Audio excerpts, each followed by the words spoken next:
We have developed speed, but we have shut ourselves in. Machinery that gives abundance has left us in want. We think too much and feel too little. More than machinery, we need humanity.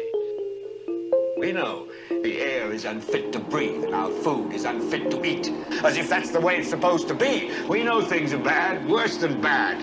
They're crazy. Silence! The great and powerful Oz knows why you have come.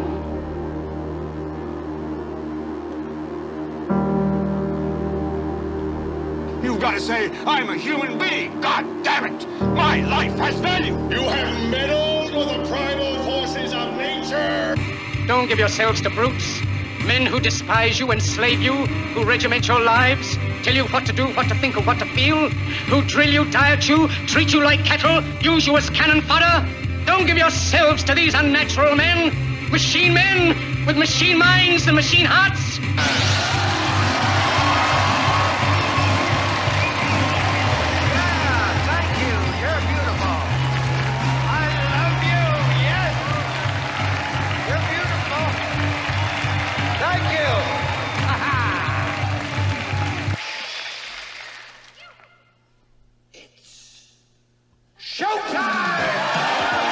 And now, Reality Rants with Jason Bermas. And who loves you? And who do you love?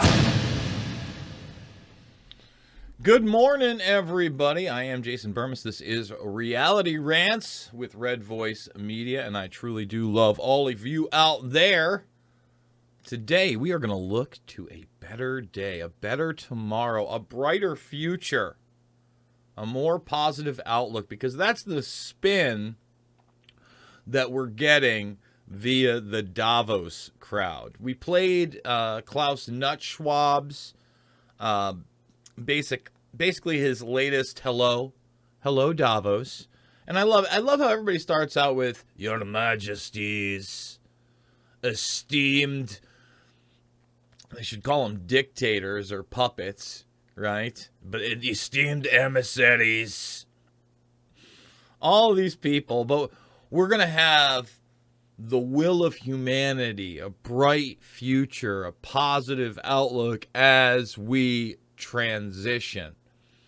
And there's not a ton out there from the new Davos, but you can tell that they're doing like their post-COVID thing. They got, people singing about the earth. Don't worry, we might get into the Imperative 21, which is an offshoot of all of this. The her. Now, they got another person singing about how horrible humans are for the earth. That's how we're going to kick it off. So you can find that. And already I can tell you it is heavy on the democracy and fight for Ukraine. Democracy and fight for Ukraine. So much so that there's two so far on C-SPAN that I've seen. And it's getting really frustrating because I feel like, 5 years ago, even 3-4 years ago, there was so much access to all of these things, right? It's almost a joke that somehow the press is going to be able to cover Davos better than somebody who can just watch the entire presentation, start to finish, one seminar after another, right? One forum after another, and then give their take on it. Really, the only other thing you can have with the press there is very rarely the ability to ask a question on the scene, but then you're just completely and totally pampered, right? You're eating these wonderful meals. You're staying in this wonderful hotel. Just so happens there's a lot of prostitutes around. Gee, I wonder if any of the press partake in that. Maybe there's a gift here from a lobbyist or a dignitary or emissary of democracy. Sounds like a conspiracy theory to me, Jason.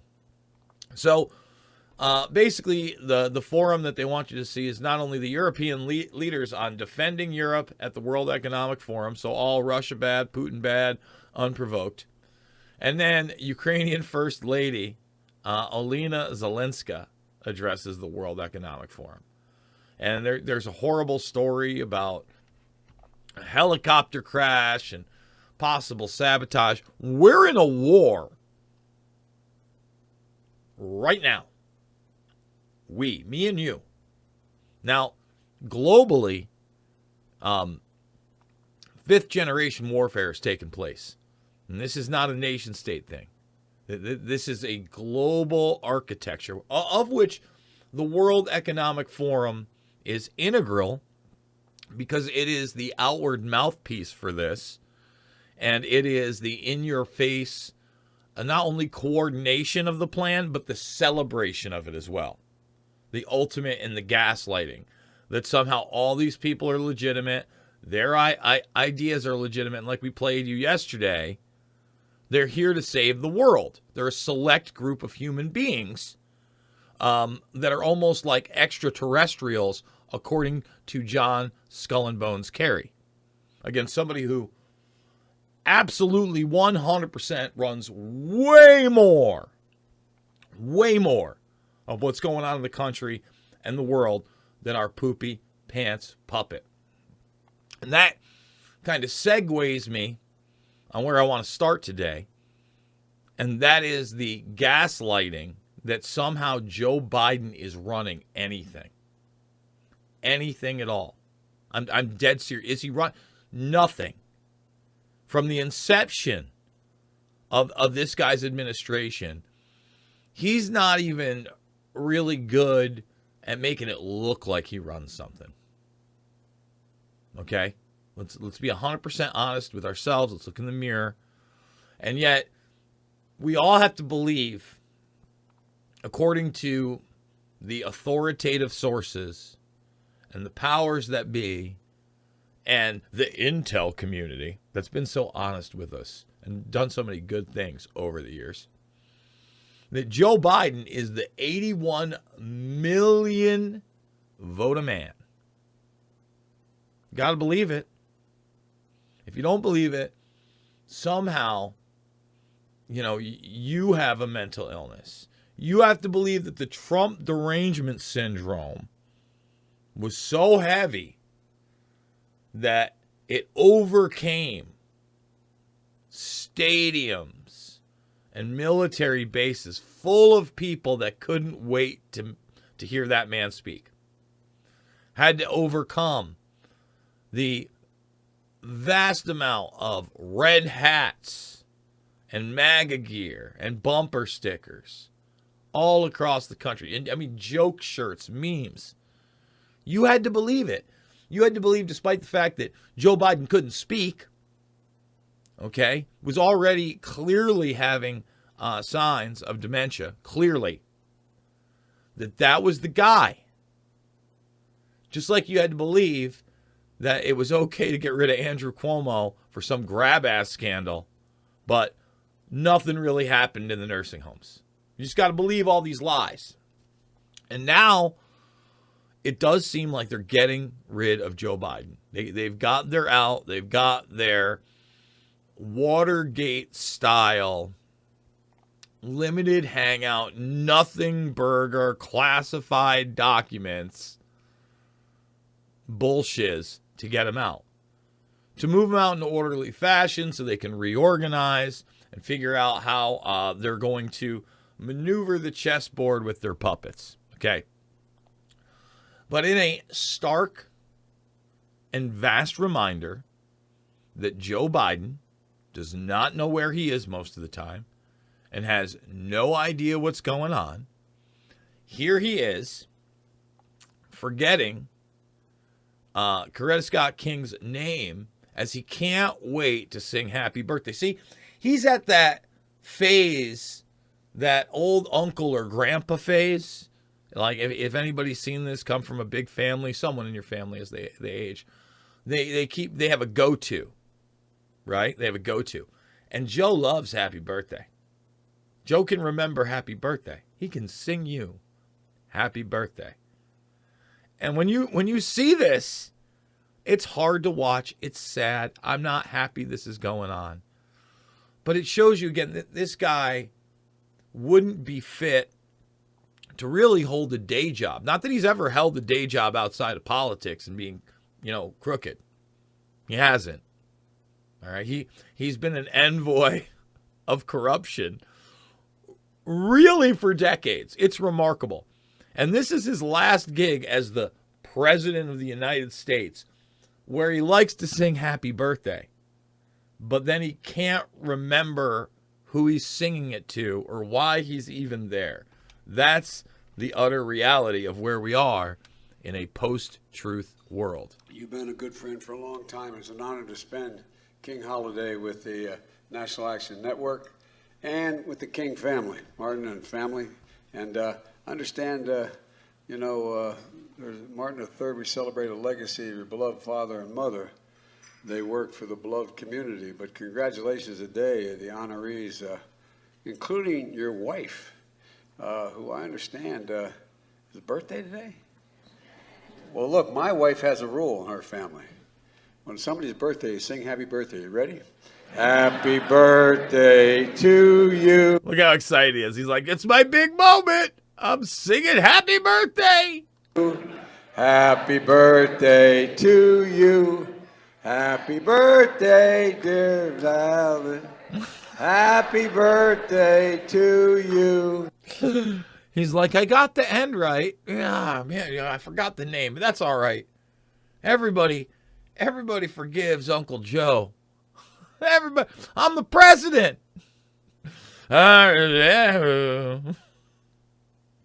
He beat Big Pharma, right? He beat Big Pharma. This is the guy. He beat Big Pharma. It's incredible what this man is allowed to say and do. And especially, you look at Martin Luther King Jr. Day. And we talked about this after we played the Silence is Betrayal speech. And by the way, it was really great to see Tucker Carlson have a relative of Martin Luther King Jr. come on. And I know that the big hubbub has been about the statue. And personally, I don't love the statue, but I'm not going to go as far as to other people. I understand why some people don't like it and are outraged. And, it's kind of like, in a lot of cases, pseudo-modern art garbage. From certain angles, you get it. It's, an embrace. And I've seen the photograph. I'm not here to talk about that. But he got on there and he said the truth. The U.S. government, I believe it was his grandfather. I think he's a grandson of Martin Luther King Jr. Killed him. And they killed him. And he was so spot on, man. This guy was awesome. In fact, I should play that clip. Maybe if I can find it live, I'll bring it in. But he said, they were fine when he was talking about just the race issues. But when he crossed the barrier to poor people, white and black, and speaking out against Vietnam, he goes, that was it. That's when they decided he had to go. That's when they killed him. Correctamundo. Correctamundo. Because the last thing they want is somebody with that kind of pull. All right? And that kind of ability to organize and get people to do the most powerful of la resistance. Okay? And that is civil disobedience. And that's why, when January 6th happened, what I would have liked to see, if there was a concerted effort to have a sit-in on the outside of the Capitol, not break in, not break anything, but just say, we're not leaving until we get our redress of grievances and some kind of an audit or somebody to look at this evidence, that would have been an ultimately positive thing. But that was not allowed to emerge. And really, a lot of those aspects were derailed by provocateurs, assets, etc. They wanted their insurrection. You can watch interviews I did with Whitney Webb. And by the way, we're going to read Whitney Webb's Unlimited Hangout piece on Wuhan Lab really start to finish. So I mean, you look at this stuff and it's right there. It's right there. She breaks down so many things on this agenda that she's the top. I mean, I don't think it gets better than Whitney Webb in most cases. Period. She's what most people should aspire to be when it gets to investigative journalism. Johnny Vedmore, he's another one. Both Unlimited Hangout, obviously. Derek Brose, going deep all the time. He's another one. Without those people, we wouldn't really know what's going on in the bowels. All right, what's really, the darkness out there. So I want to commend all those independent researchers out there that are doing good things. And without those guys, those independent people, I wouldn't be able to do what I do, right? Because I need people to break through further than what I'm able to break through on. What do I mean by that? Whitney Webb, I mean, people know her Epstein work, and she's done a lot more work on top of that. You know what I'm saying? I mean, she's done a ton of it. And when we look at the World Economic Forum, Vedmore has done amazing things on Klaus Schwab, showing you really how he's just a mouthpiece. It's not like he just rose to power. It's like, no, the intelligence agencies, along with the Kissinger Institute and people like Galbraith and Herman Kahn, get in there. And we got to live in this gaslit world where Joe Biden runs the country. He's the most popular dude ever. We have free and fair elections. Russia's the ultimate enemy, right? All that stuff. No. No, I live in the real world. But to illustrate kind of the gaslighting, I did have a few stories here. All right. Outrage as top intelligence chief now admits significant parts of Hunter Biden's laptop had to be real. No kidding. Despite signing letter with 50 others dismissing it as Russian information. I mean, and again, Russian disinformation, all that stuff. It's right there. You knew it was bull snap. Of course, everybody knew that the videos were true, that were leaking everywhere. They throw it in your face. And this is the intel community that we're supposed to trust. The same one, again, that murdered Dr. King. That murdered him. And Tucker Carlson said, hey, well, I don't know who murdered Dr. King. Getting back to that. But then you look at the House Assassination Committee, right? And Gates says, basically, this is going to be like a church committee. And they said that MLK, JFK, and RFK, what? Were the product of conspiracies. So who else do you think took out JFK and RFK and MLK when you look at the evidence? I mean, the government is a broad thing. And there are proxy networks within proxy networks, and the deep state is real.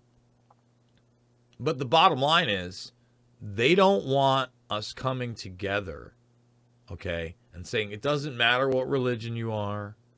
It doesn't matter what political persuasion you are. These people at the top are doing very, very bad things. Bad things. And they're lying to our face. A guy like this, all right, can't wait to lie to your face. Douglas Wise, a former Defense Intelligence Agency deputy director, told the Australian he did not regret signing on the October 2020 letter of 51 former intelligence officials doubting the authenticity of the laptop. I mean, I knew that a lot of it was real. I mean, all of us figured that a significant portion of the content had to be real, just to make any Russian disinformation credible. You see how that works? See how that gaslighting works? Like, well, Russia could have slipped something in there, and we would have never known. So all those emails, we had to discredit them. That whole pedo Peter thing, didn't want to report on it. I mean, come on, man. So, again, they're laughing in your face. Laughing. Yes, I mean, happy birthday to who? Just totally done. Another clip. He's calling Kamala embarrass Cam Allah. And it is ridiculous because every other minute, Kamala's name changes, right? Every other minute. And that's not an exaggeration. Just changes to whatever they want, period. I mean, do we have the video of that too? Yeah, why not? Why not, right, Joe? Kamala, thank you very much. Feels like a war home game, and the toughest ticket in town. And this has been a tough ticket to get in town. Nancy Pelosi, where are you, Nancy? Nancy?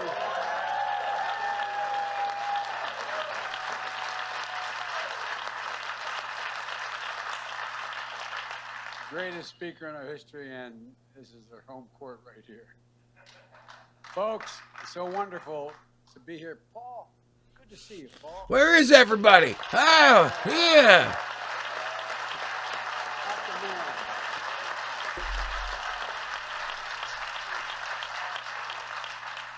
There's several other members of the California delegation here are also here, along with several city and state leaders. But as Kamala said, as Kamala said, I mean, it's Kamala. Ooh, I mean, who cares? Social climber, sleeping to the top. Kamala embarrass. That's who she is and what they are. Okay, and Biden smirks and laughs at reporters while again refusing to ask her questions on classified files. As shocking report reveals Department of Justice made deal to keep FBI agents away from the search. No kidding. Look, here's the deal. Whenever you're running an operation like this, or you just have lower levels of local law enforcement, or even within the agency and the institution, poking their nose where it don't belong and seeing things that are really incriminating, you want to manage the situation. You need to manage the situation. Because God forbid it goes further than what you want it to. Now, I mean, Biden, again, he just knows he's in trouble, not to talk about classified whatever. I see this as a total op. Now, that's not to say that Biden didn't have these documents well before he was the president of the United States, which you shouldn't have had them. That's not to say that there couldn't be something in there of some significance, but this is clearly an operation to take him out, to ease him out, bring Miss Embarrass up, and more than likely, I mean, they like that Newsom. They like Newsom, VP maybe. Maybe I'm being crazy on that one. I hear the Tuckins say make way for Michelle Obama. I don't know. We're in a post-truth world. We're in a world where this administration has changed the term recession. We're far past that. And even the Davos crew is talking about high inflationary rates, et cetera, et cetera. I mean, I'm going to play the ridiculous clip here, okay, of, again, just totally and completely gaslighting us on inflation. Next week's a very big week for the economy. So I read the CEA blog. Is the White House trying to change the common definition of a recession because next Thursday the GDP numbers coming out are going to show that we've been in a recession? So let me say this, the strength of our labor market along with the other economic factors is what we generally see in a recession or even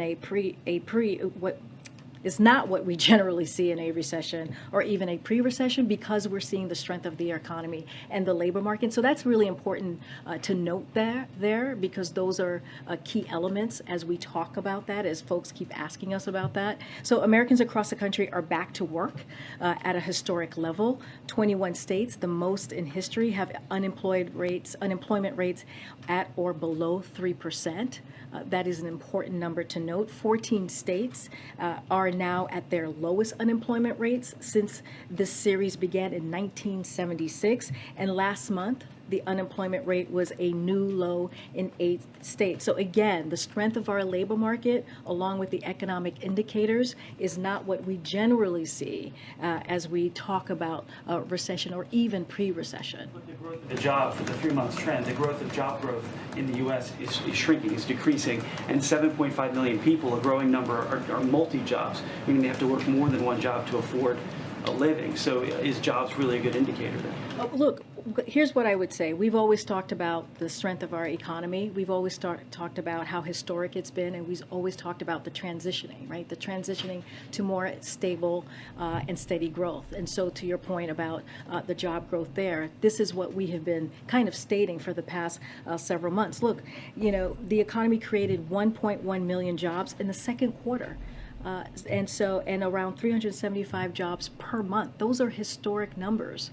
Those are, if you think about the 1.1 million jobs, we are back to where we were at pre-pandemic levels. So that is what we see as strength of the economy. Again, we're going to transition into a more stable and steady growth, and so we're going to continue the work that the president has set out to do to make sure that we continue to deliver for the American people when it comes to the economy. All right, folks. So, Joe doesn't run anything. He doesn't have any ideas for the American economy. The transition is real, but it's beyond just the wealth transfer of the COVID 1984 nightmare. It is to transform, your entire lifestyle into one of complete and total subservience. All right?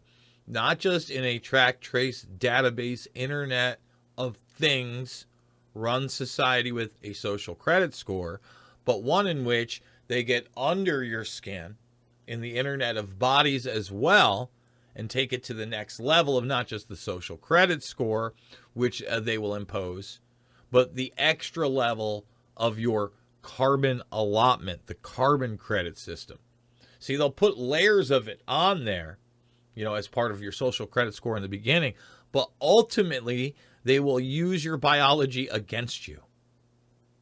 All right? As they move you to where? The metaverse. The metaverse. The metaverse. Okay?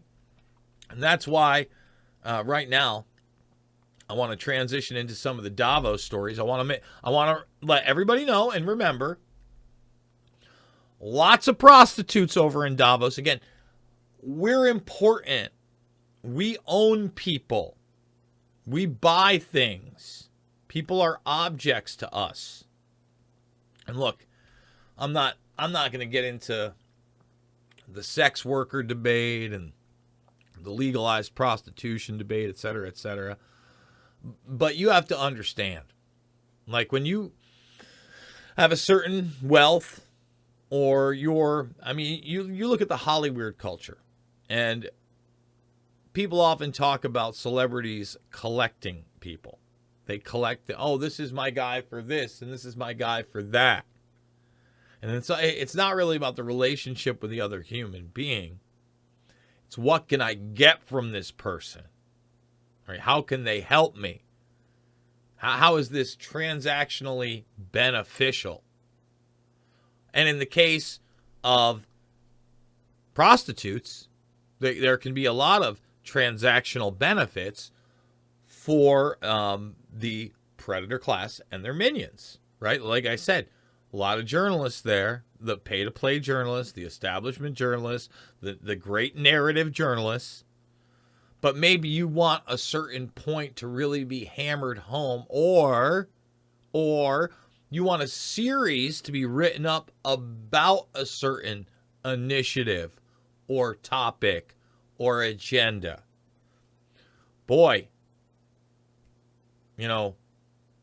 getting prostitutes for that person might be a way to do that.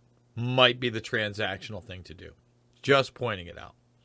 So again, while they sit there on their high horse and constantly virtue signal and tell us how they're going to save the world, sure are a lot of prostitutes gathering there.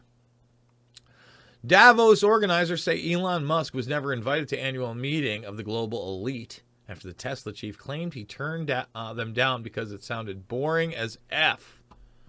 All right. Musk took to Twitter on December 22nd to outline his reason for declining an invite to the forum, which sees business executives, global leaders, and cultural leaders descending on the Swiss mountain resort. So, and look at the young, hip Musk picture they got there with his fake hair plugs. Listen, my hair's not the best right now, a little fluffy. Au natural. A little gray on the sides. I'm an old man, 43. But there he is. He's hip young Elon. Yeah, hip. And he's fighting Davos. I'm sorry. Whether they invited him or not, the Klaus Nutschwab agenda and the Elon Muskernuts agenda are the same damn agenda. The same damn agenda of sustainability. The same damn agenda of automation.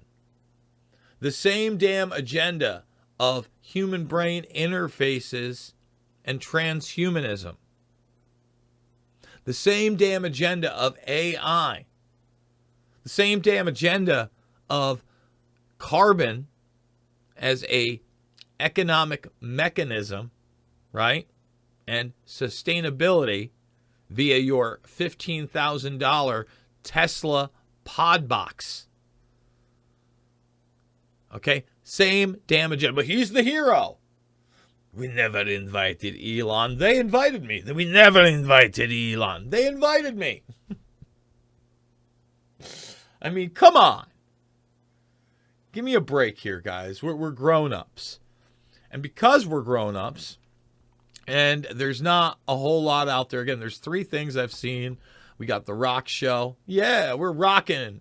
Telling you right now that you're bad. And of course, they got the diverse, like, hip, African, kind of like folky / soul band. Telling you how bad you are. And then the Klaus Nutschwab address. Since I haven't watched this whole thing, and I only watched like the first 20 minutes, and it was just so heavy on Ukraine, democracy, I'm not going to bore you with a watch along. But what is important, okay, and what does need to be highlighted is something that we read start to finish yesterday. And instead of reading this start to finish, what I have clipped up Shaping a Shared Future, Making the Metaverse. Okay? And that was one of two separate Davos forums on building this global collaboration village. And I want to reiterate it. The World Economic Forum has partnered with these people. So when we talk about this stuff, it's openly fascistic, but it's a fascism with a smile for a better tomorrow, right? Right? That we are cordial. I cordially invite you. The positive outlook of the human spirit. Meanwhile, this is a guy that's telling you we're on the multi-crisis. It's an unprecedented time in history. The transition is going to hurt. We have to prepare for an angrier world. The human spirit. And then he's trying to get you into a metaverse under global governance laws in not only like the ultimate track, trace, and database, but further, taking you away from human interaction and taking the next step from this little bad boy. Okay? Not just scroll on your Instagrammy and your Snapchattles. It's not just Facebook shorts and stories or whatever the hell it is. I don't even have Facebook on my phone. I mean, if anything is to be scrolled on my phone, it is the Twitter feed. And I have a News 360 app I use quite a bit. Okay? I think, actually, that's one of the few apps that doesn't get a lot of play. It's been around, I've been using that for over a decade. That's a pretty good app, at least for an aggregator of information. Always liked, always enjoyed that app. So, I'm focusing on this because not only is he doing an op-ed, but they tell you from theory to practice, metaverse governance, and that's global governance. I mean, they tell you it's global governance right here. I know it's in little thing, but that's it. That's what it says. Global governance, leadership, justice and law, bum, values. I mean, agile governance. And that's the setting the rules for the metaverse. They love their global governance. Working in the metaverse, right? They want you wired in, hooked in. COVID-19 has already made many people a lot more comfortable with the concept of virtual meetings and interaction with colleagues than they have ever been before. People were doing virtual meetings on the regular long before COVID. And it was mouthpieces from within this institution that economically devastated not only this country, but the world. And then they're going to lecture us on the third world, which really got the brunt of it. And they're going to lecture us, okay, on our carbon allotment and how we're bad. No. So the first thing I want to do is I want to show the intro to the future of making the metaverse, shaping a shared future, making the metaverse, and its nice little lovely hip symbolism. So let's get to it. Let's start her up. This is what they led with, and I believe this was last year's Davos.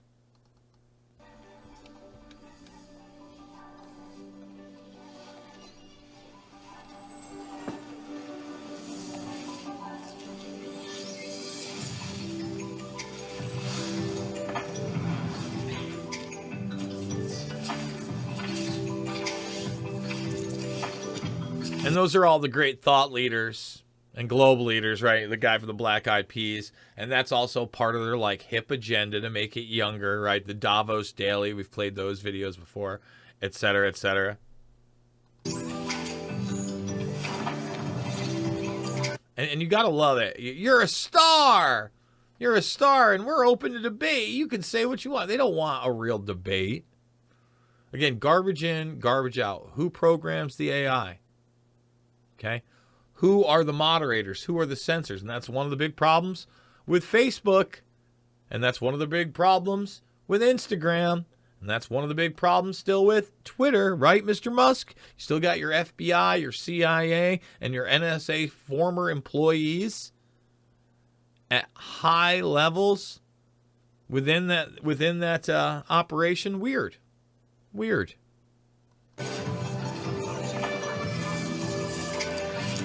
Oh, open minds. Yes, they're so open.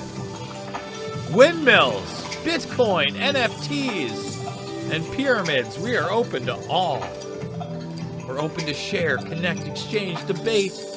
Oh, yeah, they care so much. And it's like, you got the weird smile kind of thing on there. It's an open forum for who?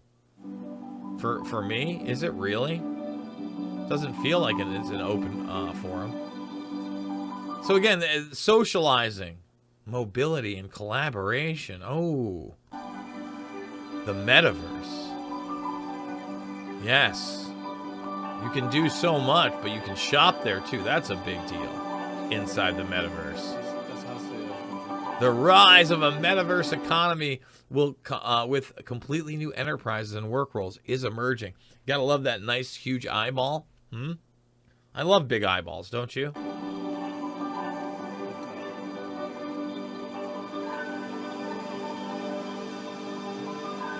Of course he's going to try. They're trying to transform our lives. You can see they're trying to transform our lives. So this was a really interesting forum. I've got a lot cut out and labeled. I haven't done a watch of a lot of these in a while. But let's talk about language and extremism and extremists, okay? Because that's something that's brought up immediately. Just like I said, garbage in, garbage out. They're telling you they want narrative management and control. Yes, Bastian Schiro, I'm a member of Parliament from Switzerland. Very quick question, also important for democracy. What we see in social platforms is that extreme people tend to stick together and stay together all the time. Now, if metaverse is super attractive, people spend the whole time. And by the way, this guy right here who's asking this question, remember he said he was a member of Parliament? We played a clip of him yesterday. This guy, and everybody's up in the masks last year. This is the guy that was selling you on the 15-minute cities. All right? So now he's like, how can we protect from extremism? How can we herd you into 15-minute cities? How can we make it the easier choice that you don't want to use a car? In metaverse, isn't there the risk that they don't meet real other opinions and this extreme divide, or extreme groups, and the divide of the society is reinforced? Or what can we do to avoid this? The issue of polarization. Who wants to take it? I'll take it first. I think there's two ways that we avoid that. The first way is that our virtual spaces, like the real world, need to have in-between spaces where we can meet in between groups. We cannot. It's very difficult to become extremist when you are in a room containing a number of people who have different viewpoints. And so virtual worlds can bring people, lots of people, together in one shared space. And by doing that, they can reduce the risk of extremist behavior. The second one, which we can argue on, is I think that some of the business models, like advertisement, unfortunately have at least cracks that are slipped through where we are amplifying these behaviors through suggesting essentially worse and worse forms of, or pushing people farther and farther into polarization. So no ads, and letting people share a single space rather than just be in a small room. So let's just stop that right there. That guy is one of the creators of Second Life. And he's actually one of the more reasonable guys on the panel. Now, first of all, they're never going to take ads out of the picture other than if they can have access to your biology at this point. And even then, they probably aren't going to take ads out of the picture. That's one. Two, the idea that extremism is amplified through algorithms via advertising is a misnomer and totally and completely false, and I don't buy into it. Now, have there been people in the past that have exploited news stories and created completely false ones and clickbait titles for videos and 100%? 100%. You know, I hated some of these websites that were around, I would say, in the 2010s is really where they took off. And people were sending me all sorts of fake news, and it was really fake. And I still see some of it today. You know, some of them are like fake Mel Gibson quotes. There's a fake quote that still circulates about Nicole Kidman talking to Stanley Kubrick, etc. So much as, you know, everybody is killed by the Illuminati. And they'll fit some, you know, a few real things in there and then just totally and completely make up a quote that doesn't exist. And yeah, there were those people, but in large part, the real fear is that if you do have a meritocracy on information and you're not allowed narrative control, you notice how the question was framed and this guy kind of shot it down. People often can be persuaded with reality. They can switch their perception of what's going on, and then in turn, what? Change the conversation completely. And they don't want that. They don't want what that guy just talked about, period. All right? And the next thing we're going to play is a clip about carbon and masks. Okay? Just want to throw that out there. That we could have a Davos, a World Economic Forum, that is completely in the metaverse, and that if everybody's just sitting on their couch all day long, all the time, how that changes just the personal dynamics that people ultimately have. There's going to be trade-offs. I mean, I can imagine a lot more people being here that didn't need to, burn a bunch of carbon flying planes and then expose ourselves without masks. I would kind of prefer that experience in some ways. I would kind of. That guy, I think that's Chris Cox. That's the Facebook guy. That's the guy who continually lied to everybody during multiple hearings on the Hill about censorship and Facebook, telling you how much he'd rather prefer that no one used carbon to fly here and expose themselves, right, via the mask. The metaverse is the answer. This guy is one of the worst. Totally one of the worst. He laughs at you at one point. First of all, he starts with a huge virtue signal because this took place, I believe, right after Uvalde. In fact, let's bring up his little virtue signal. This guy is a weasel. He's the guy that wants to exploit anything on behalf of an agenda that will elevate him socially and elevate his power. That's the type of guy Mr. Smirkles is here. Only about 60 seconds, maybe 120 seconds, getting a sense from all of you about what the metaverse is, and to the extent you can add how you think it's going to impact our society. I would love to do that. And I'm going to start, if I could, with Chris Cox on this issue. Chris. Thanks, Andrew. I wanted to start just with a message of support and condolences to the victims of the shooting in Texas, to their families, to the affected community, and to the people of Texas. I know a lot of us are sending our hearts and condolences to them, so I wanted to start with that message. Wear a mask. Don't get on a plane unless you're me. And guns are bad. And this guy, I'm telling you right now, didn't give one flying rat's ass about what happened there. Period. He's a huge phony. He's a huge phony. All right?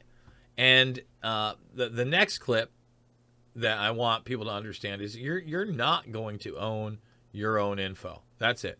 And, most people are, in fact, ignorant to how much info they're giving up constantly. You have to work it. You have to. If you don't want this little bad boy to be a total and complete spy, you got to put a Lineage OS on there. You got to put a Graphene OS on there. Most people don't even know what that is. And even then, is it really working all the time? I don't know. Is it impenetrable? Probably not. Anything that's hooked up into these systems, you're giving up a lot. And people are largely ignorant to that. So there is this thing. When you go to university, you have this orientation class. You get oriented into what is expected from your university and what you should do. You get that at work. You get that in life in general.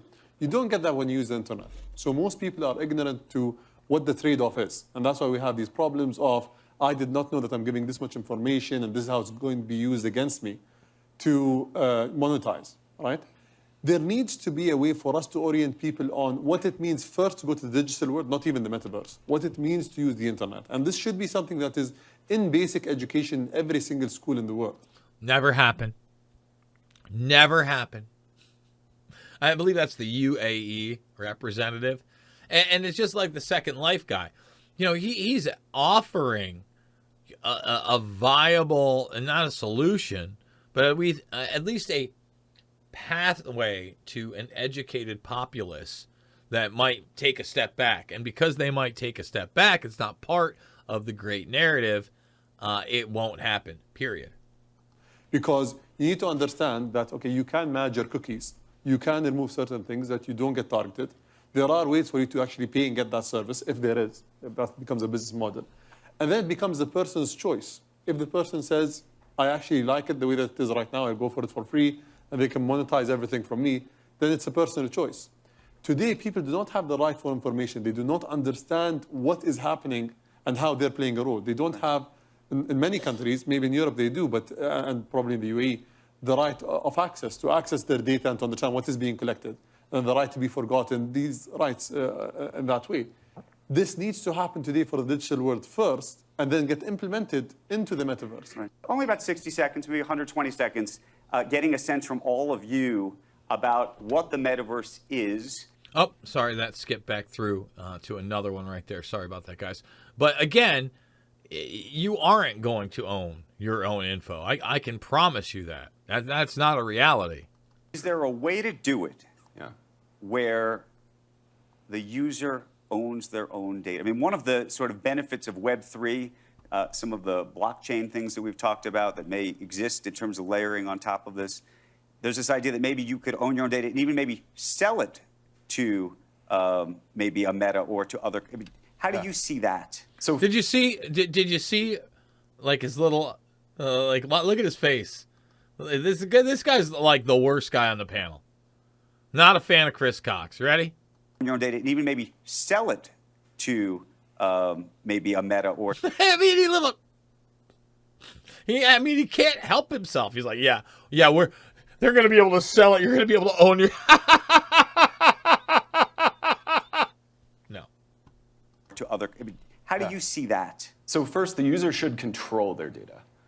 So at any sort of combination of events, the user should have the ability to delete, to understand, and to have controls over how their data is used. The user should understand that having data aggregated means they can have a much more relevant service. I mean, the exchange of, you can have ads that are relevant to you or ones that are generally irrelevant to you, is an exchange that comes along with basically agreeing to have data collected in a privacy-safe and aggregated way. Bullshit. Privacy safe and aggregated way. Bullshit. What he's telling you is, essentially, and we'll do this live, brought this up with Clay Clark, if you are a premium member or you listened to the broadcast, Alfonso ACR Software. Okay? There it is, Alfonso ACR Software. Smart TV Alfonso Software, but it was for all sorts of apps. Just all sorts of apps. Hundreds of smartphone apps are monitoring users through Alfonso. Like, they bragged about it. And this has been going on for a long, long, long time. This isn't new at all. None of this is new. Okay? This company might be listening to everything you watch. What the hell is Alfonso, and why is it eavesdropping on my child? And it's crazy to me. Like, I'm going to videos, and I really just love their own website. I mean, I could play it again. If you go to DuckDuckGo and you type in the same thing, Alfonso. This should show everybody how banned I am on Google. It's ridiculous. ACR software. Okay. So there it is, Alfonso, and there's their home. And if we go, we got safe search off, go to videos. No videos all of a sudden. Really? What if I take off software? We're doing it live. Here we go. This is what I want. Although I did one on myself. Is it still up? Yes, they have their own. Here we go. This should be good. How does it collect TV data? What we do is we have we have servers sitting in our server rooms, which effectively have pipes coming from, imagine Comcast or Dish Network pipes for all 200 plus channels and even local channels. And we are listening to those signals, and we take signatures of the content that's playing. What's happening is we do video recognition, AI, and machine learning, and OCR technology to recognize the text on the screen, what that content is about. If we see a logo for a particular brand, We recognize all that to understand, all right, this is an ad for Mercedes, right? When we see a logo of Mercedes at the beginning and at the end of the ad. We recognize this is an ad for Mercedes, which is doing a promotion, since we see a 2% APR offer at the end. So that's what's happening on the server side. So we do what we call video ACR to understand all the metadata about the pieces of content for shows as well as for commercials, and we index that, and we take a fingerprint and keep it in a server. So it's all that's playing on live TV, as well as historically, all content of TV is indexed on our servers. The next step, which is the more interesting one, which is where I think your question was going, is we now have our technology, our ACR technology, installed on smart devices of consumer smart devices. The consumer smart device is now taking a fingerprint or a signature of the piece of content that's being watched, and it's sending that to our server where the match is happening. And we now recognize, aha, the consumer just watched that Mercedes ad. So that's how we are collecting data, and we're doing that at scale and in real time. Doing that in scale and at real time, and it goes even farther beyond that. Again, look up audio content recognition. Okay, look up video content recognition. They access this bad boy. They access the speakers. Absolutely, the microphones. What we do is, from all those various channels that you just gave the list, which is not just digital, TV, OTT content, we can now understand the reach that a brand had across all those channels, right? So that the brand has a very holistic view of, all right, we cover this set of audience at this reach, and what's the frequency that they were able to reach that audience across all those channels. And then provide the performance side of it as well, which is how did it work, right? And what worked? Which combinations of channels worked? Which combinations of channels did not work? And individualizing that. Man, I had even more than that come up when I was doing ACR and Alfonso. I wonder if I type in Alfonso Bermas, my piece will come up. Nope. Man, I got it last time. But whatever. You know, Alfonso Bermas. Hey, how you doing? We are going to be going to premium in about 4 minutes, guys. We're going to continue with shaping a shared future, making the metaverse the Davos haves and have-nots, the dystopian terms that they are using, and so much more. Terrorist content, you know, that's what they're talking about. They also did in 2020 what the When Humans Become Cyborgs panel. In fact, you know, if this guy bothers you, which he should, when humans become cyborgs, that should bother you further. I mean, this is the guy right here. Yeah, Chris Cox, yuck. Right. So, but we all, and I'm here in Europe with all of you now, and we all just click on the accept the cookie. Yeah. And even though we now have more, we now see, look, he goes, well, we don't all do that, and that triggers his laughter. He knows you're being spied on. He knows you're clicking yes to everything. Have more control. Look at him giggle. We don't all do. I mean, you should own your data. You should know when your data is being used. There should be an aggregated privacy environment. Well, we don't all click on that. So, but we all, and I'm here in Europe with all of you now, and we all just click on the accept the cookie. Yeah. And even though we now have more, we now have more control. We ostensibly have more control, but in some ways we have less control because it's very complicated. It's too complicated to actually control. So, on purpose. It's too complicated. On purpose. So, when we go to the other side, actually, why wait to go to the other side? We're going to start the When Humans Become Cyborg session. You know, I always want to be a cyborg. I'm waiting for the day to become one, but let's see. Like today, we. She can't wait. metaverse, cyborgs, transhumanism, central bank digital currencies, blockchain technology, and more. Okay, folks, I am just so happy that you guys have come out here and you have supported me. redvoicemedia.com, redvoicemedia.com/Jason/uncensored. That's how you can continue to support me. Now, if you don't want to pay, that's fine. Guys, please go over to the Podbean, look for the Info Warrior. You can listen to the rest of the broadcast for free. Today we'll also release a second hour from 2 weeks ago. We've got exclusives over on Rockfin as well. So Rockfin viewers, you're getting the Making Sense of the Madness stuff where nobody else, I'm not posting that anywhere else. I think there's some really great interviews.